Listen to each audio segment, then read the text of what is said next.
14 years ago, my wife Huri sent me my first TED Talk. Most people get cat videos or memes from their spouses, but not me. I got a 20-minute long lecture on the structure of great communication. And that's when I knew I'd married the right person. It was Nancy Duarte's TED Talk about how the greatest communicators in history, like Dr. Martin Luther King or Steve Jobs, use stories to move people from what is to what could be. That talk changed me.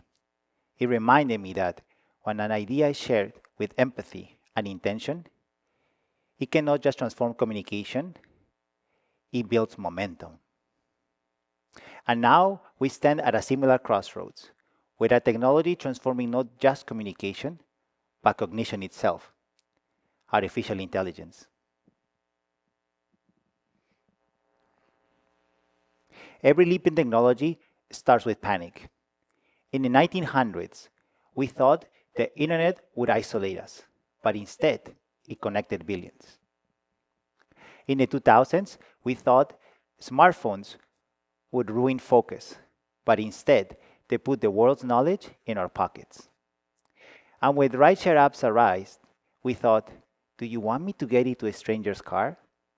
Now we do it daily and complain if the playlist isn't good. Fear is always the first chapter of every innovation story. But if we keep reading, it always becomes a story of expansion. So when people say AI will replace us, I cannot help but to think that's just the first page. When people talk about AI, what they're really afraid of isn't automation, it's replacement. Because if machines can write, design, compose, what does that make us? But here's the truth. AI doesn't erase human creativity, it reveals it. Think of AI as a mirror. If you feed it empathy, curiosity,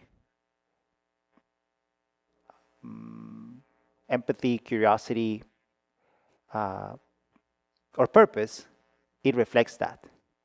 If you feed it laziness, it does the same. But if you feed it imagination, it becomes your amplifier. The real danger isn't that AI will become too smart. It is that we will stop thinking about what's possible. Let's put this in perspective. AI reached 100 million users faster than any technology in human history, faster than electricity, faster than the internet, faster than Netflix can recommend The Office.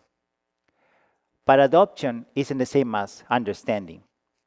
Only 15% of professionals use AI for creative or learning purposes. That means 85% of us are still using the most powerful tool in human history to write grocery lists. But when we use it intentionally, when we combine machine precision with human empathy, something amazing happens.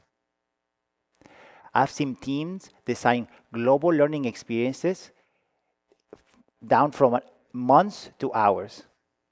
I've seen small nonprofits create multilingual training for communities they never had the budget to reach.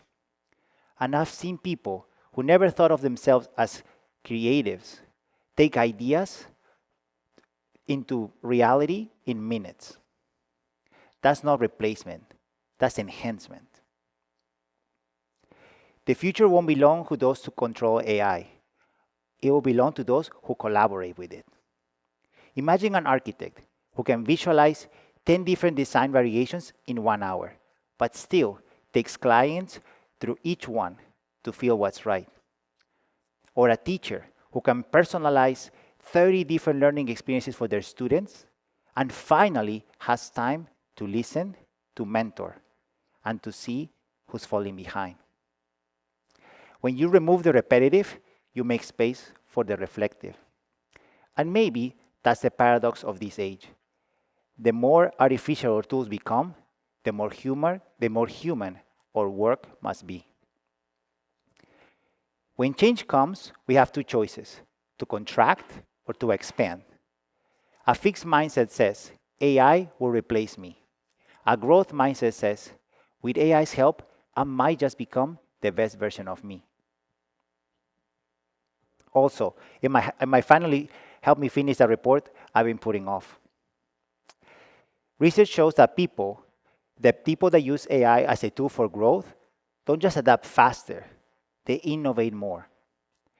Their curiosity increases, their confidence rises.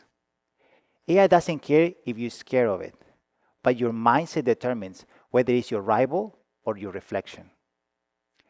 I work with people who build learning experiences, the kinds of programs that help others grow.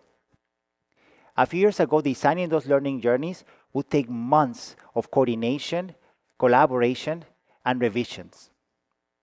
Now, with AI's help, small teams can sketch a full learning journey in hours and spend the rest of the time doing what humans can only do: connecting, mentoring, collaborating. When that happens, learning stops becoming a transaction, it becomes a conversation. That's what AI is really unlocking: time to be human again. So if AI takes care of the busy work, what do we do with the time it gives back? Do we learn something new? Do we teach? Do we rest? Remember, rest. This isn't the end of human work. It's the beginning of human worth. The age of AI isn't about faster algorithms. It's about deeper purpose. It's not about replacing intelligence. It's about expanding consciousness. So maybe the real question isn't, will AI replace us? But instead is, with AI as our ally, what else could humanity become? 14 years ago, my wife sent me that TED Talk. Back then, I was just one person sitting behind a laptop, watching an idea ignite something inside me. Now, I stand here, hoping to pass that spark forward. Because that's what this moment is really about. It's not about technology or faster algorithms. It's about what happens when one idea, shared at the right time, lights up something human in someone else. 14 years ago, a single talk sparked a question in me: what could be? Today, I believe we're ready to find out. Thank you.